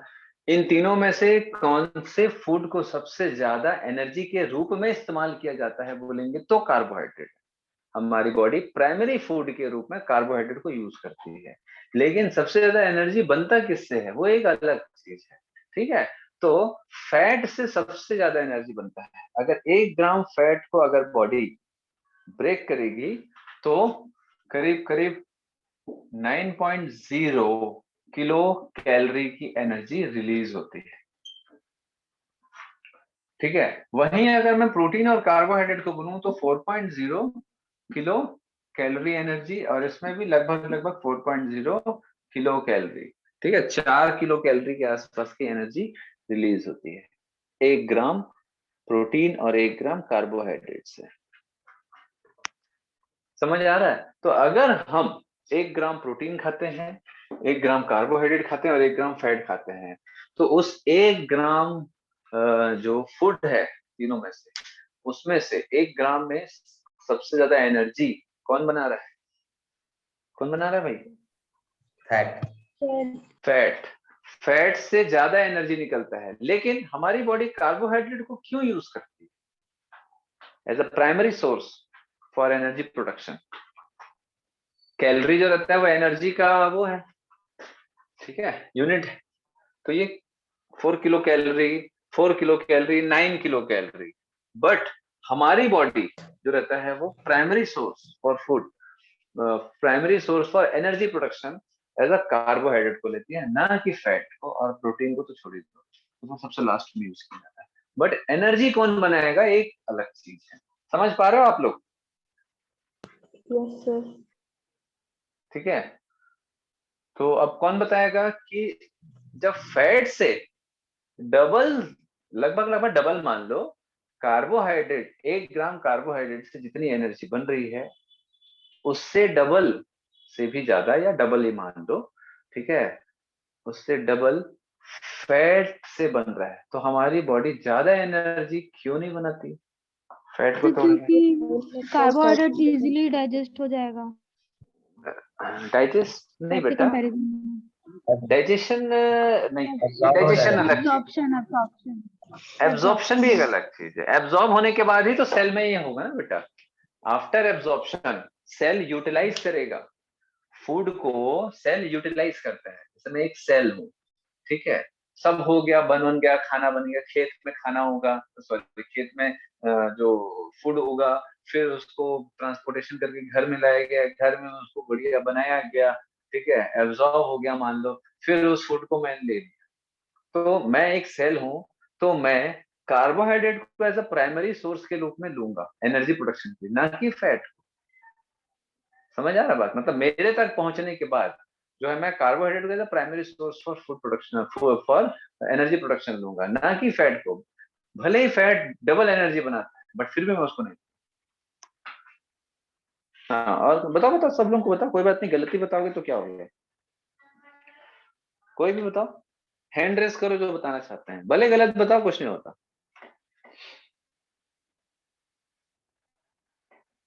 हाँ, संस्कृति। और कोई? चलो बाकी लोग सोच लो, बताओ भाई संस्कृति। सर क्योंकि फैट को एनर्जी में ब्रेक डाउन होने के लिए ज्यादा टाइम लगता है एज कम्पेयर टू कार्बोहाइड्रेट। और कोई?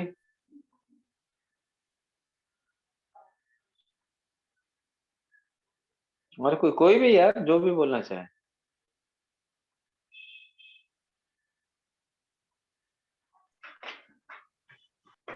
हाँ भाई मिथिलेश, कुछ बोलना चाह रहे थे, बोलो।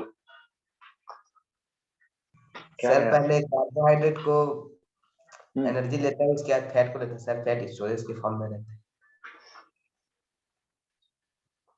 वही तो पूछ रहा हूँ, क्यों फैट को पहले क्यों नहीं लेते एनर्जी बनाने, कार्बोहाइड्रेट को क्यों लेते? क्योंकि स्टोर तो बेटा कार्बोहाइड्रेट को भी कर सकते हैं हम, ग्लाइकोजन, और कार्बोहाइड्रेट को भी फिर वापस फैट में कन्वर्ट कर सकते हैं। स्टोर तो इसको भी कर सकते हैं, तो प्राइमरी सोर्स कार्बोहाइड्रेट को क्यों ले रहे हैं? इसका जो आंसर होता है वो आरक्यू की वैल्यू से आता है, आरक्यू की वैल्यू से आता है, ठीक है। What is RQ? Respiratory quotient आप लोग पढ़े हो कि नहीं पढ़े हो? अरे बाबा पढ़े हैं, बताया तो हूँ क्या? बताओ आरक्यू क्या होता है? क्वेश्चन भी तो दिया था एक में आप लोगों को, रेस्पिरेटरी सिस्टम में से क्या होता है RQ?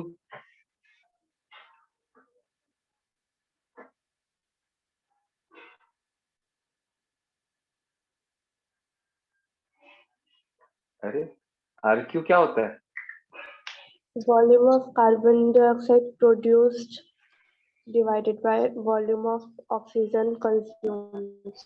CO2 evolve upon oxygen consume.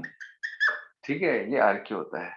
तो RQ जो है कार्बोहाइड्रेट के लिए कितना होता है, ये मैं क्वेश्चन भी दिया हूं और कुछ बच्चे मेरे पास डाउट पूछने आए थे। एक मिनट।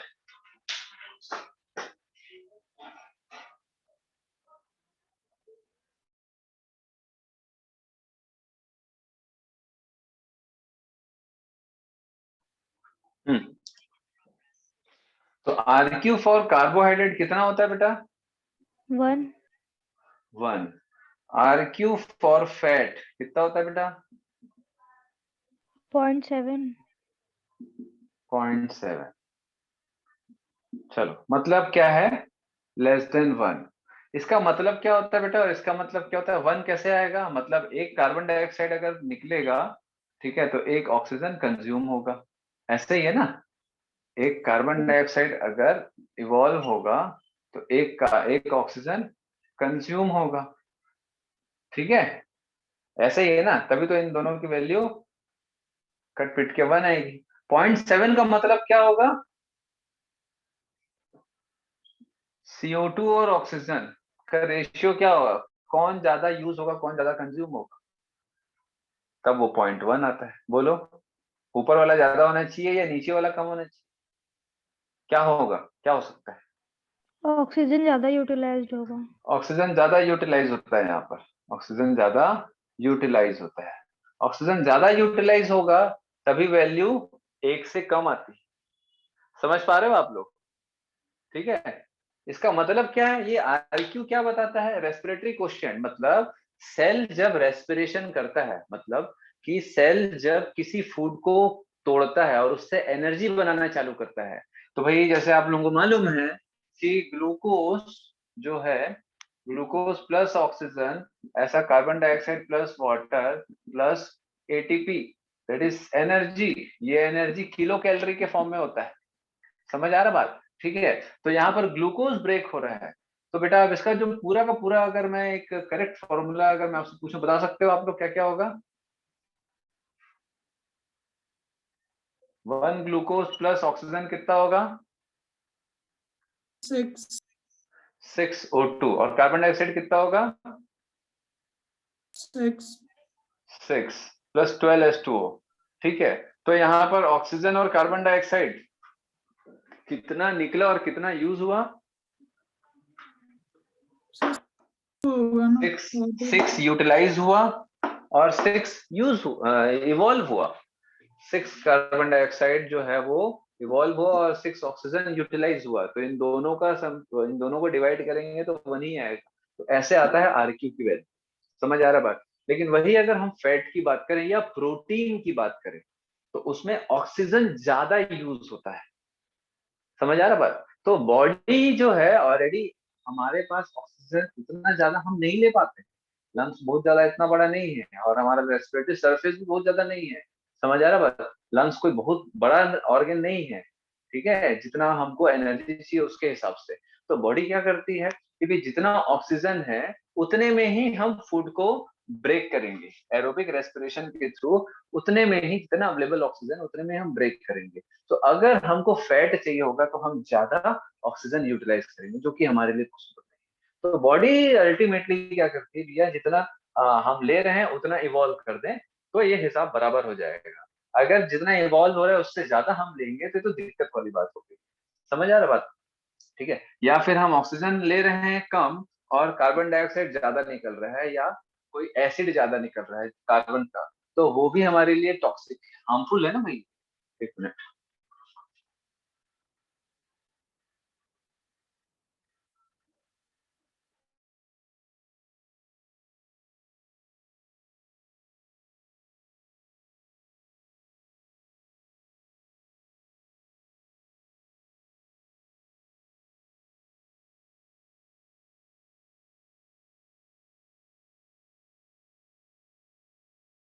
तो आरक्यू के हिसाब से रेस्पिरेटरी क्वेश्चन मतलब हमारी बॉडी जो है वो कितना ऑक्सीजन कंज्यूम कर रहा है और कितना कार्बन डाइऑक्साइड या कार्बन बाय प्रोडक्ट कितना निकाल रहा है, उसके हिसाब से हम लोग जो रहते हैं आरक्यू को देखते हैं और उसकी वैल्यू आपको याद होनी चाहिए। और इसकी वैल्यू के हिसाब से हम लोग ये पता कर सकते हैं कि ऑक्सीजन किसमें ज्यादा लग रहा है, किसमें कार्बन डाइऑक्साइड ज्यादा रिमूव हो रहा है। ठीक है, फिर अब जब बॉडी जो है भाई जितना आया उतना गया, ये हिसाब थोड़ा अच्छा है। इसमें ना ही कोई बाय प्रोडक्ट ज्यादा बन रहा है, ना ही इसमें रॉ मटेरियल ज्यादा इस्तेमाल हो रहा है। तो बॉडी जो है वो सबसे सिंपल तरीके से जाता है। समझ आ रहा बात आप लोगों को? इसीलिए हम ज्यादातर जो है बेटा वो कार्बोहाइड्रेट को as a primary source for energy production as a utilise करते हैं। फिर आपके दिमाग में आएगा सर प्रोटीन भी तो उतना ही एनर्जी बना रहा है, तो फिर हम इसको क्यों नहीं यूज करते? बोलो भाई, कौन बताएगा?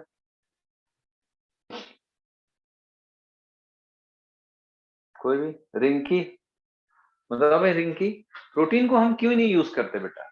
वो भी तो कार्बोहाइड्रेट जितना ही एनर्जी बना रहा है, प्रोटीन को क्यों नहीं यूज करते? रिंकी सो गई क्या? नो सर, हाँ बोलो। कार्बोहाइड्रेट ज्यादा एनर्जी देता है ना इसलिए। और नहीं नहीं, ये तो कार्बोहाइड्रेट जितना ही एनर्जी दे रहा है बेटा, 4 किलो कैलोरी, 4 किलो कैलोरी ये भी दे रहा है, तो हम इसके बदले इसको यूज क्यों नहीं करते? मैंने आपको ये बताया, ये ज्यादा एनर्जी के बावजूद इसको हम यूटिलाइज नहीं करते हैं बल्कि कार्बोहाइड्रेट करते हैं, तो ये भी तो उतना ही एनर्जी दे रहा है, तो ये क्यों नहीं? सर नहीं पता। कार्बोहाइड्रेट, अच्छा प्रोटीन का जो आरक्यू होता है वो कितना होता है? हाँ? Less than 1। इसका मतलब क्या होगा? इसके लिए भी ज्यादा ऑक्सीजन चाहिए। समझ आ रहा बात? इसके लिए भी लेस देन 1 होता है बेटा, इसकी भी वैल्यू 0.9 समथिंग होगा। मतलब प्रोटीन को भी तोड़ने के लिए ज्यादा ऑक्सीजन की रिक्वायरमेंट होती है, जो कि हम फुलफिल नहीं कर पाएंगे। समझ आ रहा बात? ठीक है। दूसरा जो सबसे बड़ा कारण है, प्रोटीन जो रहता है वो हमारी बॉडी में दूसरे मेटाबॉलिक प्रोसेस में यूज होता है, लाइक बॉडी बिल्डिंग, बॉडी है ना, cell growth, cell division, hair growth हो गया है, हमारी बॉडी का ग्रोथ हो गया है, ठीक है, एंजाइम बनाने में, हार्मोन बनाने में, इसमें बहुत सारे में यूज होता है। कार्बोहाइड्रेट उतना ज्यादा नहीं होता, इसलिए उसको सिंपल तरीके से हम एज अ प्राइमरी सोर्स के रूप में लेते हैं और फैट को हम स्टोर करके रखते हैं और फैट का भी कुछ पार्ट को हम यूज करते हैं। ठीक है, समझ आ रहा बात आप लोगों को कि हम इनमें से इसको ही सबसे पहले क्यों यूज करते हैं? ये सबसे ज्यादा एनर्जी देता है, फिर भी इसको हम यूज नहीं करते हैं। अच्छा, ये सबसे ज्यादा एनर्जी क्यों दे पाता है? बायोमोलिक्यूल से समझ आता है, ये इतना एनर्जी क्यों दे पाता है? क्यों दे पाता है? कौन बताएगा?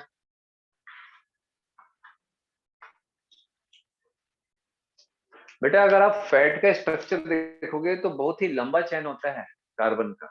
ठीक है, तो कार्बन का लंबा चेन होने से कार्बन के बीच में बॉन्ड भी काफी ज्यादा मिलेगा, मतलब ये तो 6 कार्बन का है। ठीक है, तो जितने ज्यादा कार्बन बॉन्ड्स होंगे उतना ज्यादा कार्बन बॉन्ड्स को ब्रेक कर सकते हैं, तो जितना ज्यादा कार्बन बॉन्ड्स ब्रेक होगा उतना ज्यादा एनर्जी रिलीज होगा। तो फैट में बहुत सारे कार्बन एटम्स होते हैं। ठीक है, अगर आप बायोमोलिक्यूल्स थोड़ा बहुत पढ़े होंगे तो फैट में बहुत सारे कार्बन एटम्स एक दूसरे से जुड़े हुए रहते हैं, तो उनको तोड़ेंगे ज्यादा एनर्जी रिलीज होगी। ठीक है,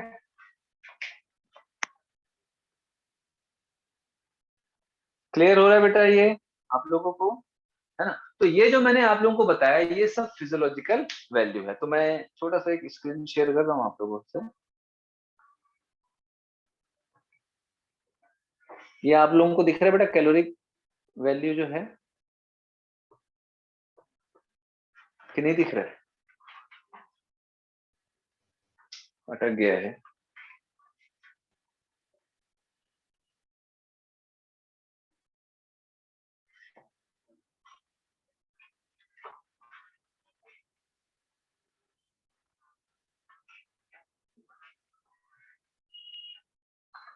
दिखा क्या? नहीं आया? No sir. अरे यार, ये अटक गया है, रुक जाओ।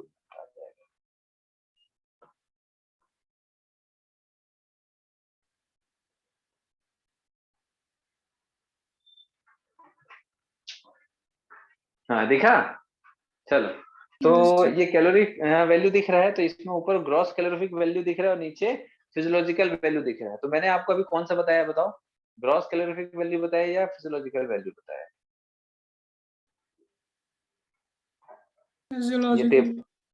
फिजियोलॉजिकल वैल्यू का मतलब होता है कि हमारी बॉडी में फूड जाने के बाद कितनी एनर्जी रिलीज करेगी, हमारी बॉडी में एनर्जी जाने के बाद कितनी एनर्जी रिलीज होगी, उसको हम मतलब हमारे बॉडी में अगर एनर्जी प्रोडक्शन हो रहा है फूड से तो वो फिजियोलॉजिकल वैल्यू होता है, ठीक है। लेकिन एक होता है बेटा ग्रॉस कैलोरीफिक वैल्यू। ये क्या होता है, एक मशीन होता है बॉम्ब कैलोरीमीटर, उसमें 1 ग्राम कार्बोहाइड्रेट, 1 ग्राम प्रोटीन और 1 ग्राम फैट से कितनी एनर्जी बनेगी मशीन में, वो जो रहता है उसको हम ग्रॉस कैलोरीफिक वैल्यू बोलते हैं, ठीक है। तो कार्बोहाइड्रेट का ग्रॉस कैलोरीफिक वैल्यू 4.1 आता है, प्रोटीन का 5.65 आता है और फैट का 9.45 आता है। ये मशीन का है, मशीन का कैलकुलेशन, ठीक है। और ये फिजियोलॉजिकल हमारे बॉडी का कैलकुलेशन है। क्लियर हो गया? ग्रॉस कैलोरीफिक वैल्यू और फिजियोलॉजिकल वैल्यू समझ आ गया आप लोगों को? ठीक है, यस सर। चलो तो ये टॉपिक आप लोगों का कंप्लीट होता है।